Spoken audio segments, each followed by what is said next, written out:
This is episode 171. I'm Tommy Serafinsky, and this is Conservation and Science Podcast, where we talk about ecology, conservation, and human-wildlife interactions, which is mainly human-wildlife conflict. I strive to give you diverse perspectives on every environmental story, examining their ecological, social, and increasingly political aspects. Today, we are going to talk about rewilding. I could probably just leave it there. We haven't spoken about rewilding for a while on this podcast, and so I thought it was going to be a good idea to revisit the subject and see where we are right now, whether certain narratives moves on, are they still lingering, and in general, get a refresher on the current state of rewilding. And to do that, our guest today is the director of the Wildland Research Institute at the School of Geography, University of Leeds, Dr. Steve Carver. Steve is also a professor of rewilding and wilderness science. Well, nothing like get an update on rewilding from the professor of rewilding. Steve, welcome to the show. Thanks. Great to be here. Great to have you on the show.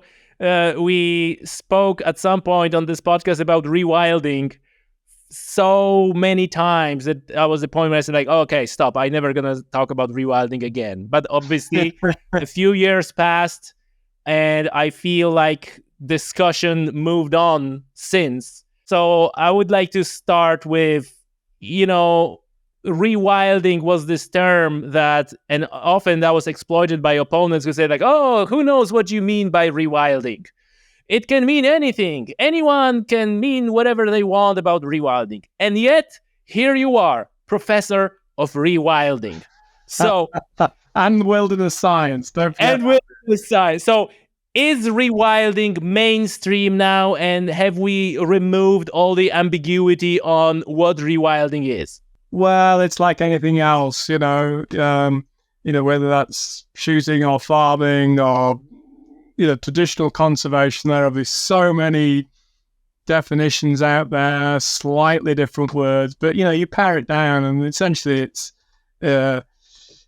all the definitions really mean the same thing. And that's, I like to pare it down to giving nature the space and the time, crucially, to dictate its own ecological trajectories. And that means ecological succession without us interfering too much. And yes, there is this problem of a definition, a globally unifying, generally accepted definition. And, that's why Ian Conbury at University of Cumbria and myself and, a group of our colleagues were asked by the IUCN, the International Union for the Conservation of Nature, to try to bottom this out and come up with a unifying definition, which, is exactly what we've done.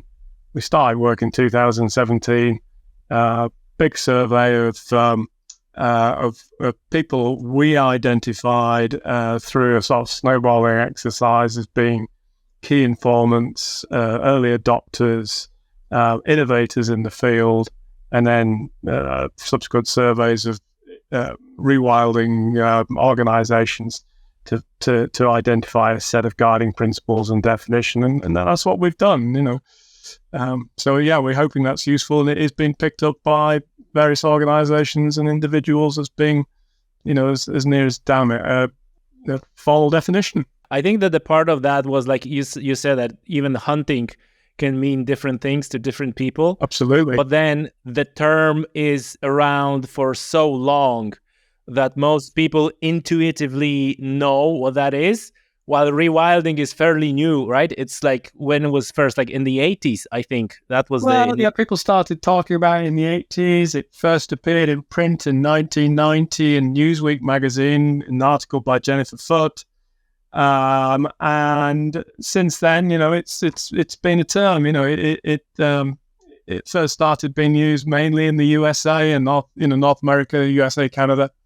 It's crossed the Atlantic. It's become something different on this side of the Atlantic, I would say. How different? What was the difference? I'm curious. This is very interesting because that never come up, right? Because originally it was like a wilderness recovery. Exactly.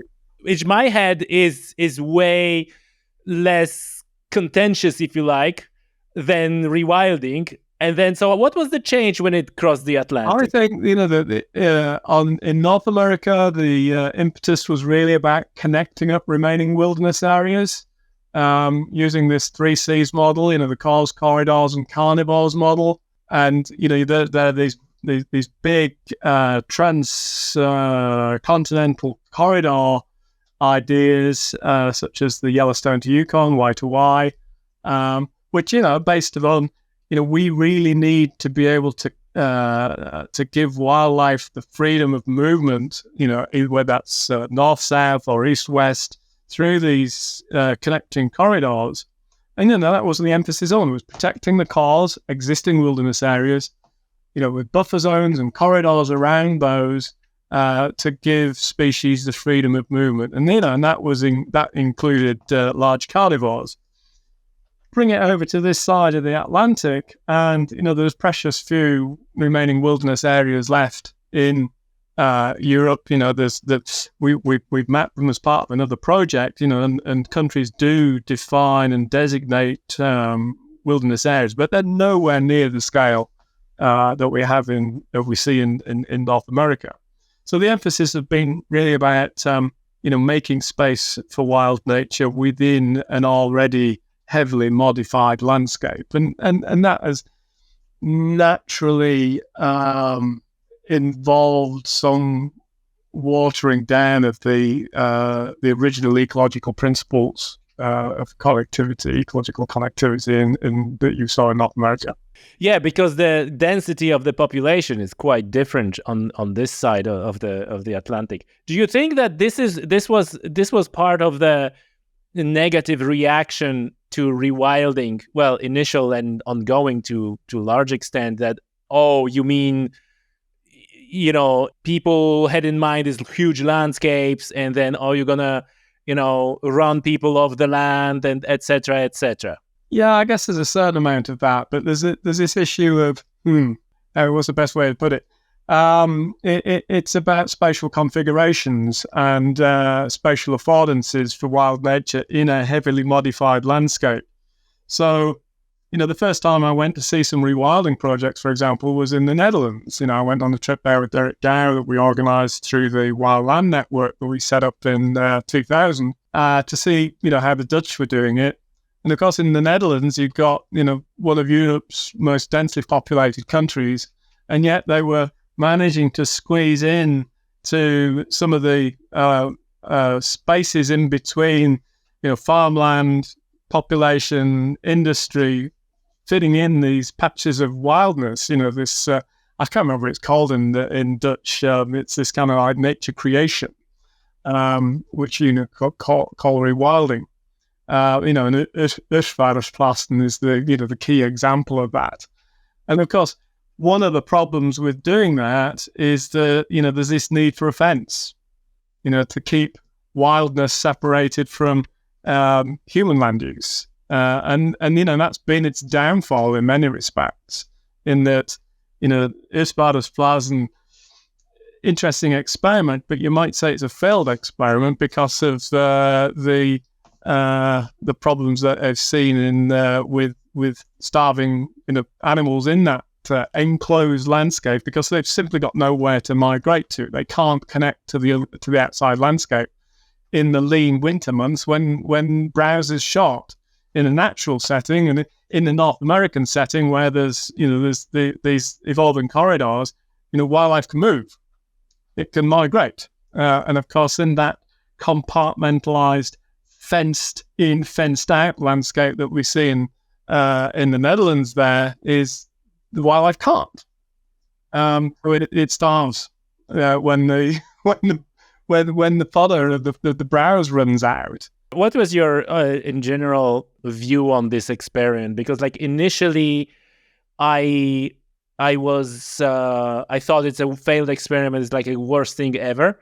And then when I started more reading about it, I kind of warmed up to it and say actually animals die in nature. So if we talk about wilderness and wildness, whichever term, we get to that later. Well, the animals die like all the time. So why we have? Yeah, no, it's still the fence, isn't it? It's an unnatural situation where you've got natural processes of life and death going on inside an enclosed area. And I remember going there and thinking, wow, this is great, and when was I there? 2005, I think. And I think that's really before the overgrazing really started to show. I mean, you can see it on Google Earth. If you go to Google Earth and you look at Wildland and you use the little time tool to scroll back in time to 2000 and then start scrolling forward, you can see this landscape becoming denuded and all of the trees dying because, in the winter months of, well, actually early spring is the lean month when before the landscape greens up properly, is the horses and the cattle and the deer are busy eating the bark off the trees because that's all they've got. Ring bark the trees die, and you end up with a close crop grass sward landscape with no trees. Yeah, and what comes to my mind now when you're saying this is that this is not necessarily limited, that issue is not necessarily limited to rewilding and fences, because what comes to my mind is issue with elephants in Botswana. When they're eating their habitat out, there's nothing left, and then we have this discussion, we need to call the elephants and sell their licenses and whatever, and then but how it was before that they didn't, and like before they crossed the continent, and now they can't. So it's kind of similar, isn't it? This is the thing. I mean, even with Botswana, the problem is the fence, and it's the veterinary fences in Botswana that the problem is. To keep livestock away from wildlife, to stop the transmission of rinderpest and other diseases which are present in the wildlife reservoir, and of course, that then interrupts migratory corridors of elephants and wildebeest and you name it. Again, the fence is the problem. The connectivity. Of the type we were talking about earlier is required to allow those migrations to happen. But going back to your earlier question about nature is cruel in tooth and claw, red in tooth and claw, and of course starvation is part of that natural cycle of life. But when it's artificially controlled within a small fenced area, that's when it starts to feel somehow wrong. The Dutch had this great, and then there was a design for a corridor. I think it was called the Hostewereld, in between Oostvaardersplassen and the Hoevenu. I'm probably murdering the Dutch pronunciation here, but it sounds perfect to me. You just have to say it with a bit of phlegm in your throat. There was a plan for a connecting corridor, and if that would have gone ahead, that would have not necessarily completely solved the problem, but would have eased it. It would allow the herbivores this movement into a larger area. So I have my concerns about the Oostvaardersplassen experiment. And it's been great as a learning experiment. And we now know that you simply cannot put large herbivores into such a small area where you can't have a predatory pressure. You don't have that connectivity. It's gonna lead to environmental degradation, and to some extent, you can say that system collapsed when the overgrazing took place, when the numbers of herbivores grew to beyond the carrying capacity, and then they had to start culling. Look, so I just want to come back a little bit then to where we started and to the definition. So, is rewilding by its nature a landscape change?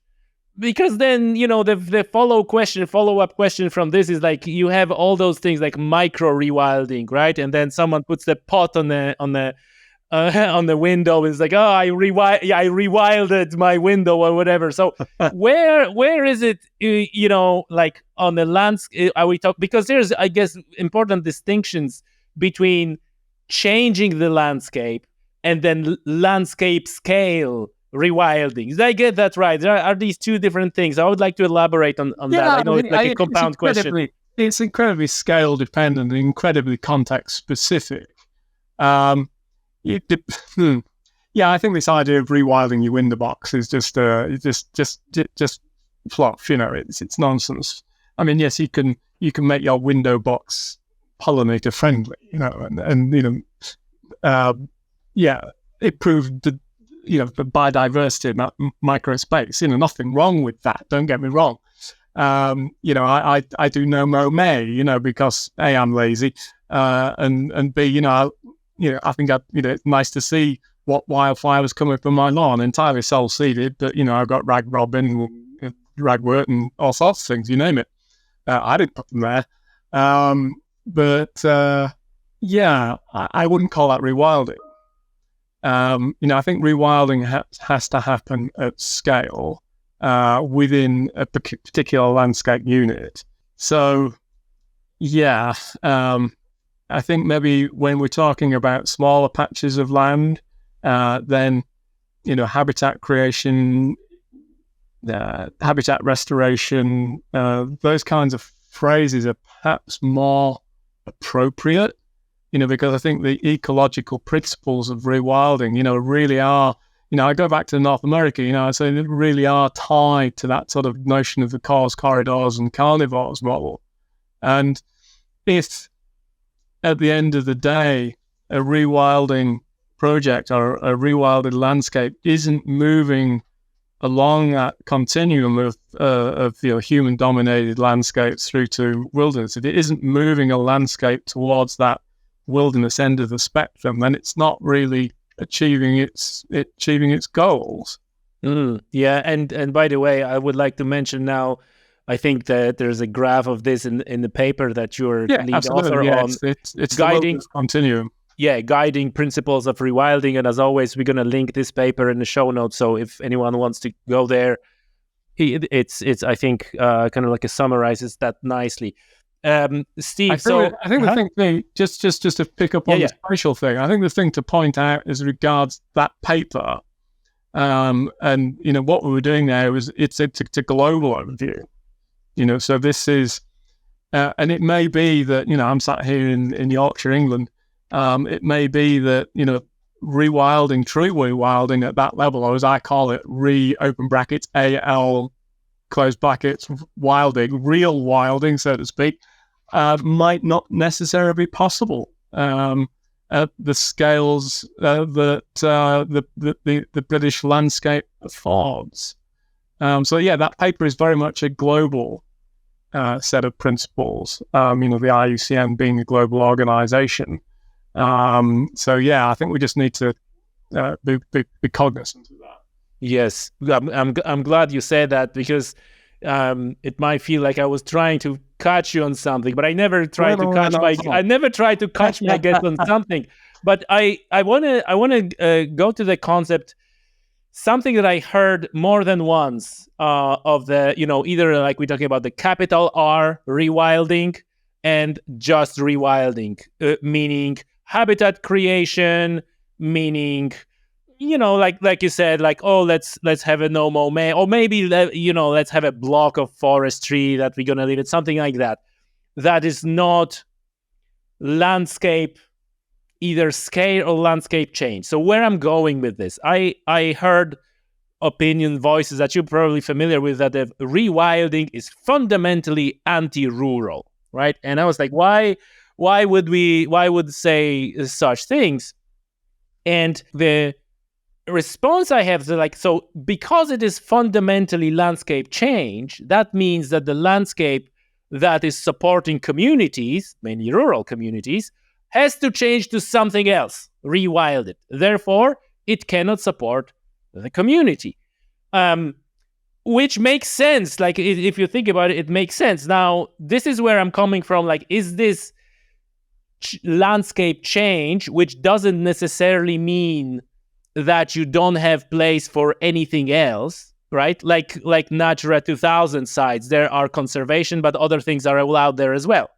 Or like MPAs, it's like MPA, but it's marine protected area in certain aspect of it. Certain other aspect of uses are allowed to that. By the way, that's also a controversial thing.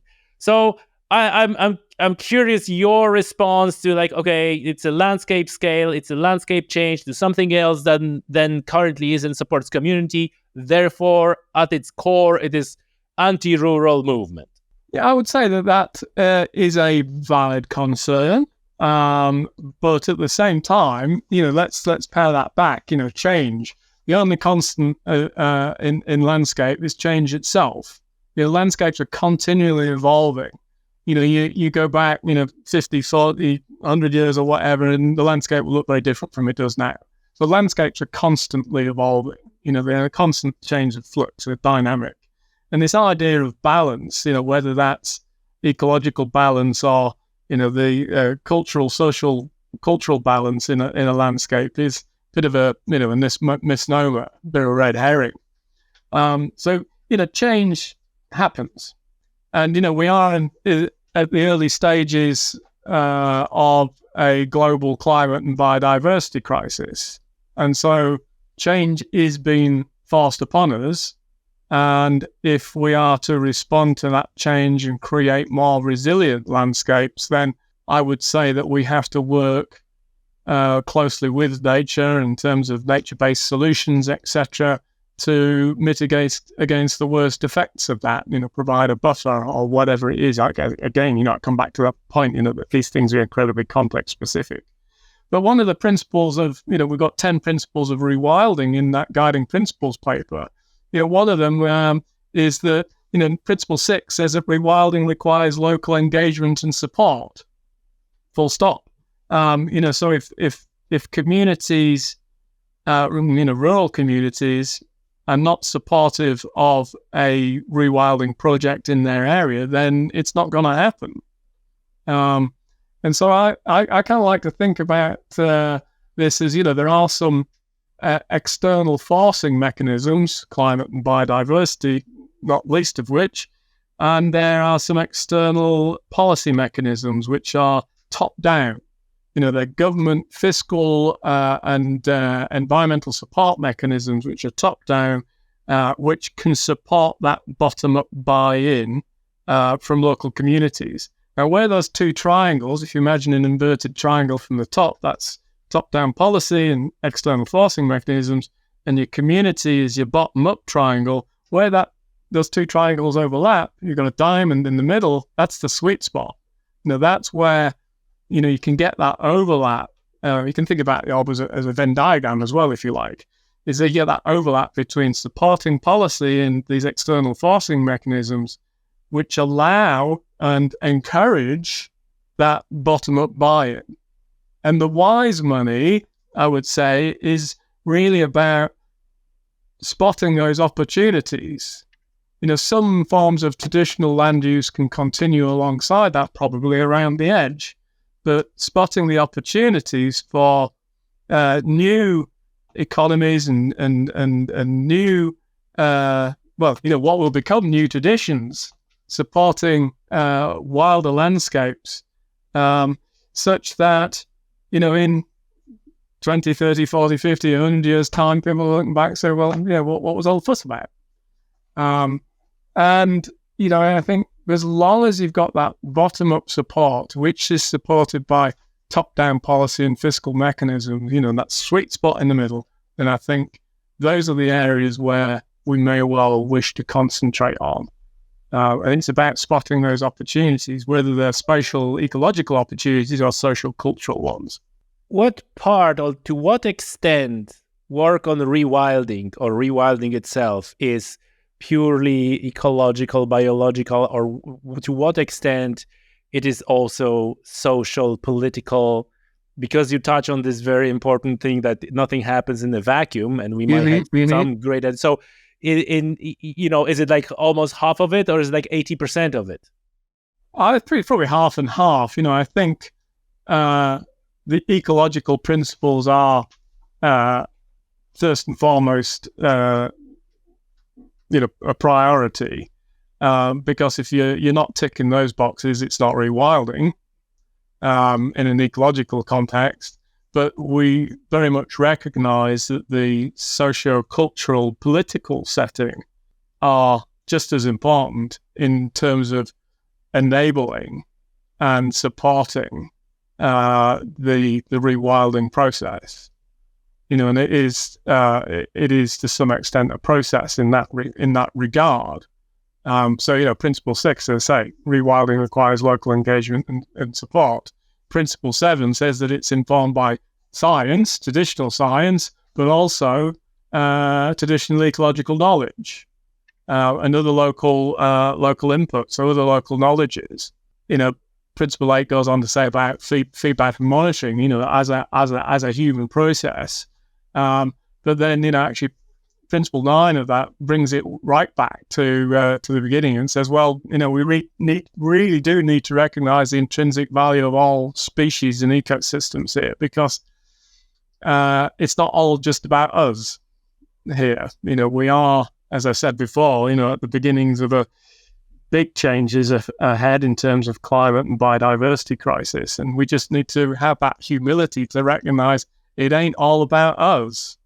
And if we forget that we are part of a wider community of life, and not just biotic, but abiotic, those natural processes that, we refer to them as ecosystem services. Again, that just says it's about us. What can we get out of these ecosystems? Services to us, gimme, provisioning services, supporting services, regulating services, cultural services. That model's all really about us, but we need to get past that, I think, and say, well, hey, look, we're not the only ones on this planet, but we rely for everything on the stuff that's around us, the natural world, be that abiotic or biotic. And if we leave that out of the equation, we're doomed, aren't we? No, that's a very good point regarding the ecosystem services. That this is kind of like a side thought, but the more I think about conservation even and other things that we should do, there's like a huge element of like human arrogance in this. Even like we've got those little diagrams, which has a man at the top of this pyramid, and there's a woman slightly down to one side, and then there's all the other orders of species in this triangle. I can't remember who drew it, but it's really, really useful. And then next to it is this, and that's called egocentric, isn't it? It's saying, we're at the top of the pyramid. And then there's this next to it, this circle of different life forms, and man and woman are in there somewhere in the middle there, basically holding hands, perhaps maybe down to one side. Then that's called ecocentric. It's just shouting at you that we just really need to recognize that it's not just all about us. But at the same time, with that ecosystem service model, you can't. It's useful because money does make the world go round, and so if you're able to demonstrate economic as well as sort of ecological value from ecosystem services, then it's more likely to get traction. You can demonstrate to politicians and planners and developers and business people the value of wild nature. If you can put a monetary value on it, or some kind of transference of service. I want to kind of again wind back a little bit and maybe switch gears and talk about wilderness versus rewilding. Sure. That's in, because like in my I always say that the rewilding, how I like it, how I would love it, is absolutely terrible thing. because because to me, like, rewilding is basically landscape scale, and we talk about creation of wilderness. But then you have these things that like, if the wilderness is like without people, and kind of like a no people interactions in it. And I think that was Aldo Leopold who said that wilderness by definition is supposed to be wild, therefore not accessible to people.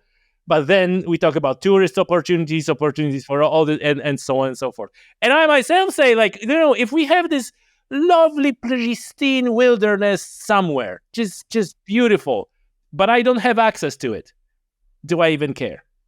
Like it might be not there. So if you can unpack this wilderness and the rewilding and all those concepts.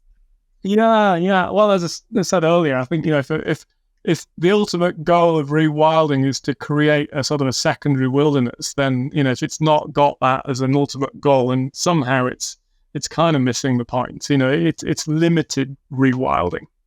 But wilderness is, you used the word pristine there a minute ago. I honestly don't think there is such a place left on the planet. Global pollution, climate change, the fact that we're being pretty much everywhere as a race, has removed that pristine nature from anywhere. I mean, there are one or two places in Antarctica which we know people have never set foot. We've flown over them, and you can, if we went there, you could take a sample of ice, and somewhere near the top of that sample of ice, you'd see all of these human signatures from pollution and carbon dioxide and what have you. So I thought there is really nowhere left which is pristine. But, wilderness areas are those places that the human influence is largely this external, global pollution, etc. Human influence has been minimal. Now, there's a big issue there about the role of indigenous traditional cultures in some of these areas. But let's not forget that we haven't been, as a race, as humans, whether we're regarded as First Nation people or not. I mean, we're all indigenous to somewhere. We are, as a race, the ultimate colonizer. So you can. There's obviously lots of paleontological, evidence that shows when we've rocked up in different places. We've spread around the globe, and in some places that's only been relatively recently. Like the last 1,200, 1,300 years. I do a lot of work in Iceland. We've just this last couple of days finished a new wilderness map for Iceland. Iceland's only been occupied by people for 1,300 years. Before then, it was empty. It was pristine wilderness. New Zealand, the same. So you can look around the world and you can see when people rock up, they then start to change the landscape through, whether that's fire stick culture or whether it's megafauna extinction, or ultimately then agriculture, etc., etc.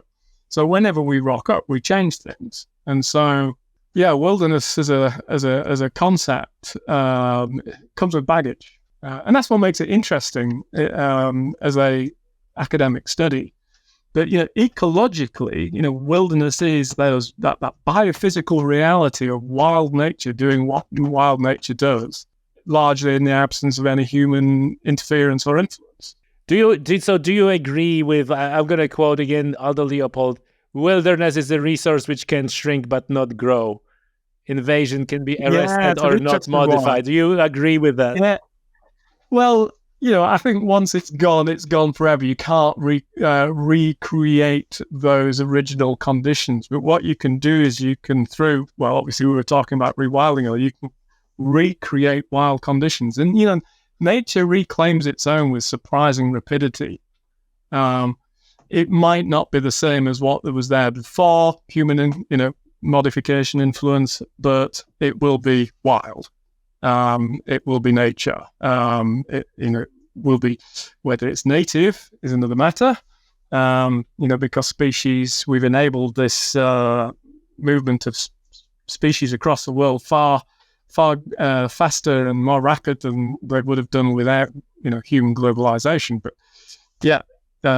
you leave a patch of land alone long enough, and nature will go, and recolonize it. And that'll be natural. It'll be wild. And that brings me to one other thing, because one of the narrative when talking about the rewilding from mainly opponents of it was like, oh, you want to bring it back. So what year exactly you want to bring it back, and etc. Right? So I always said like, well, okay, it's 2024, and I would hope that the discussion moved on from that point, that we kind of sorted that out. But then there is like, okay, so to what extent we want to control that, which leads me to question really is rewilding a form of land management or form of land use? And then, because then you say like, okay, if we just leave the nature alone, right, then, well, some species will go extinct if we not help them, right? Then I even had an interesting conversation that came up quite a few times. I mentioned that on the podcast recently about wolves. And it's like, well, like if you just drop wolves somewhere and they will scavenge on the trash bins and eat fallen livestock, then they're not exactly fulfilling their ecological function. And then there are people who are like, wahaha, like what is ecological function? If they are now scavenging on the livestock, fallen livestock and trash bins, that is their ecological function. So then my question is like, oh, is this the rewilding we want? Like, so where is that? Well, as I say, coming back to that point, it is incredibly context specific, spatially and temporally. The rebit, I've never really been a great fan of rewilding as a term. Wilding was suggested, but that's now tainted because of a certain book. Nature-led ecosystems, yeah, that's a good one. A friend of mine came up with that one. Self-will land, those are. I like the original wilderness recovery. I like wilderness recovery. Yeah, why not? But that then implies that the ultimate goal is definitely wilderness. And I had a conversation not that long ago with some top rewilders in Europe. Said, look, we're not about wilderness. We're not about creating wilderness. And I'm like, well, so maybe you're missing the point. So yeah, the rebit does, to many people, imply going back to, pre-human landscapes. Well, no, it's not about that. It's about a future wild, a future natural. It's looking forward to future wild landscapes, where they're possible. And I think that is all about, it's the art of the possible. And bearing in mind all of those spatial and social and cultural restrictions that we have to work with, it will be different in Europe than it is in North America or South America or wherever. So I think the rebit is a bit of a straw man argument. Oh, that is very interesting. Do you think you already kind of like hinted on that we probably could do with a better term? Well, no, I think the cat's out of the bag. It's going to be called rewilding. There's still a debate going on about, is rewilding just ecological restoration dressed up in a different, set of clothes, metaphorically speaking. And I would say probably not. That you could say that all rewilding is restoration, but not all restoration is rewilding. So if you think about a Venn diagram. But then we started thinking about it and we thought, well, actually, if you think about ecological restoration, generally speaking, it's using natural processes to achieve a desired endpoint, a desired ecosystem endpoint. Yeah. Wolves not scavenging on trash bins. Yeah. So you could say, well, ecosystem restoration is human-led, nature-enabled. So it's humans deciding which natural processes to use to achieve a particular desired endpoint. Rewilding is conceptually different in that it's nature-led, human-enabled. So it's us allowing nature the space and the time, going back to that definition, allowing nature the space, the time to determine its own trajectories within that contextual setting. So it's about stepping back and not, as humans, we always have this, desire to manage and to control. And that's probably the biggest barrier to rewilding, is having that sort of, long view and saying, well, okay, let's just take a step back, shall we? And sometimes that's forced on us, in terms of Europe, Chernobyl is the classic example, where people were, had to evacuate that landscape and, nature just came on back. Passive rewilding, it's called. We're not actively managing it. But, people like to manage and control. So that active rewilding is kind of more towards the ecological restoration end, in that we're, it might be just initial management interventions to allow natural processes to then take over and control succession. But that makes sense. That makes sense, and I think like this is like when you have a landscape. Again, depends on the level to which it was degraded or deteriorated or whatever term you want to use. Is like, okay, we don't want to lose these ground nesting birds, so we need to manage that up to the point when they're not gonna be wiped out, and then we can gradually be hands-on more and more, which brings me to the point that at the end of the day, rewilding is a form of land management, land use, at least in the beginning. It's land use. Yeah. Do you know? I want to go. I want to go fishing. How do you describe natural succession as a land use? Yes. It is about change, though, isn't it? Yeah. I mean, let's not forget that there's international policy directives. So the Convention on Biodiversity and the Global Biodiversity Forum put wilderness protection as their first priority in the list of 21. If you want to protect biodiversity, then protect our wilderness areas. That's the first priority. And then we saw in the COP15 Kunming-Montreal Agreement, targets 1, 2, and 3 are about protecting core areas and restoring degraded lands. We say, we need to restore 30% of our degraded lands, protect 30% of our land, sea, and water for wild nature, for biodiversity. Target number 1 was interesting. It said we need to do that in a participatory way so that people are involved, back to our principle number 6 in the paper. So, these all of these things that we're talking about sit within these global these global conventions and frameworks. Whether that drives it forward or not, I don't know. I hope so. Yeah. I think that before this episode, there is one episode when we talk about the EU Biodiversity Strategy 2030, which is part of there is a lot of politics and a lot of bureaucracy and a lot of things. So I'm not sure when this episode is going to be published for the listeners, but probably the one before that is the one that I'm talking about. Steve, I gotta ask you a question on your view on species reintroductions, and because quite often species reintroductions are treated as synonymous with rewilding, or even like every rewilding should have an element of species reintroduction. I don't think so.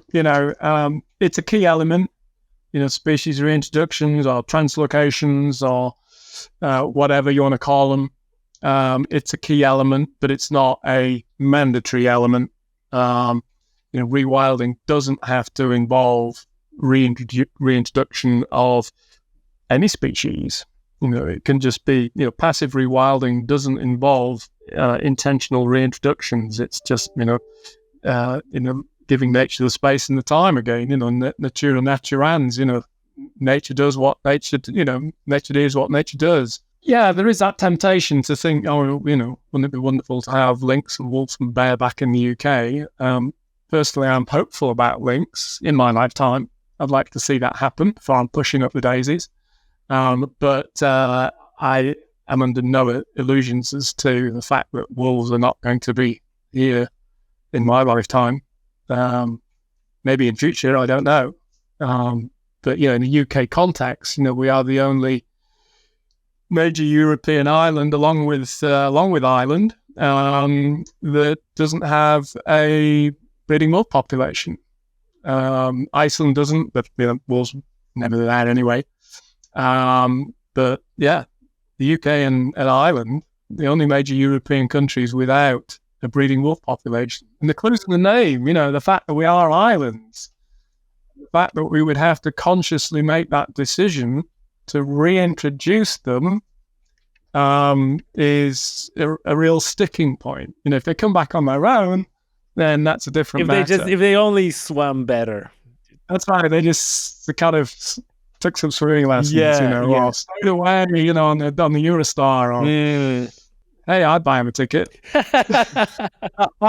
Very good, very good. Listen, I think, and the one thing that I'm getting from this conversation is, like you said, it's very specific to, local specificity, context, like you say. What is the exactly. There's no one size fits all. I have one big question, like a bigger question as well for you. I would like to hear your comments on, certain, let's say, farming practices that are labeled rewilding. They're even like, I'm talking about NEP, for example. It is, but there's more. Obviously, it's been great success, both from the PR perspective as well as financially, as I understand, as well as just be there and enjoy it. So, and then that is like a big rewilding project, and I love every bit of it. Maybe not every, but a lot of it.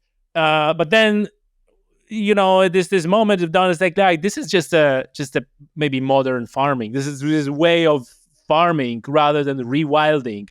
So I'm curious. Like, do you think I'm wrong on this? Do you have what's your take on that? I think you're pretty on the money there, literally. I'd say NEP is. It's don't get me wrong. Again, it's great for biodiversity. It's demonstrated that there are different ways of using land, which will generate income, as well as generate space for nature.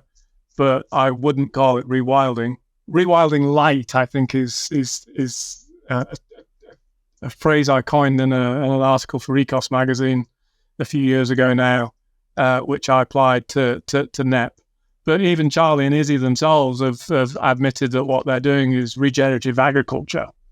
And I think that's great. That's what it is. But I wouldn't call it rewilding. What would need to change to call it rewilding? Stop farming, because if it's farming, it ain't rewilding. Mm-hmm. What about tourists? I think the tourism element is fine. I'm just a bit suspicious that if it's big animals behind fences for people to gawp at, then that's what I would call safari park rewilding. Like the bison reintroduction, the bison project at Wildland, it's demonstrating their ecological impact on a piece of woodland, probably a bit too high a density for the size of the woodland, but it's a safari park type approach. And if people get inspired by that and enjoy the spectacle, which promotes that. But the animals without the freedom to move. Again, we're coming back to this farmers plaza. And Franz Vera is one of the advisors for the NEP project. In other words, fences are the biggest differentiator. Yeah, it is. Ian and I wrote an article for British Wildlife magazine on fences and rewilding, and whether that's fencing in or fencing out, be that livestock or wild animals or what, I think the fence is a tricky one. And, we're going back right to the beginning of our conversation about closed corridors and carnivores in North America, and to what extent we can apply that in Europe is very, very limited by patterns of human land use, and the fact that our landscapes are compartmentalized by fences. There's a poem by Robert Frost, which I quite often quote, which says, "Good fences make good neighbours." It's a poem called "Mending Wall," and it has that phrase in it. And and from a human perspective, that is so true. Good fences do make good neighbours. We know where we are. We know where our neighbour is. But for animals, it's like, whoa, the fence is a problem. I mean, there are metaphorical fences in wild nature in terms of physical barriers and behavioural barriers, landscapes of fear, etc. But a hard, thin, physical, artificial barrier like a fence really creates problems. That is excellent, and I like how we came, made the full circle to the beginning of it. So I think it's a good moment to wrap it up. I will leave with the question: what do you think? What is the future for rewilding? If you look at the crystal ball in 20, 50, 100 years of time, how do you see this concept developing and going forward or backward? I think if we're still here we'll be looking back on this period and going, hey, what was all the fuss about? Rewilding will be just part of the zeitgeist. It'll be a tool in the environmental conservation ecological toolbox. But maybe the toolbox isn't a right expression. It isn't really a management tool. It's kind of the opposite. It's a natural tool. So I think we'll just look back and say, hey, what was all the fuss about? But it's not a universal approach. You can't rewild everywhere. We can make things a little bit wilder. We're going to go back to our example about no mow May and window boxes, and indeed net regenerative farming. It's all making things a little bit wilder, but rewilding has to happen at landscape scale, and it will be only appropriate in certain conditions. Perfect. Steve, thank you so much. Yeah, thank you. It's been good. Cheers, Tommy.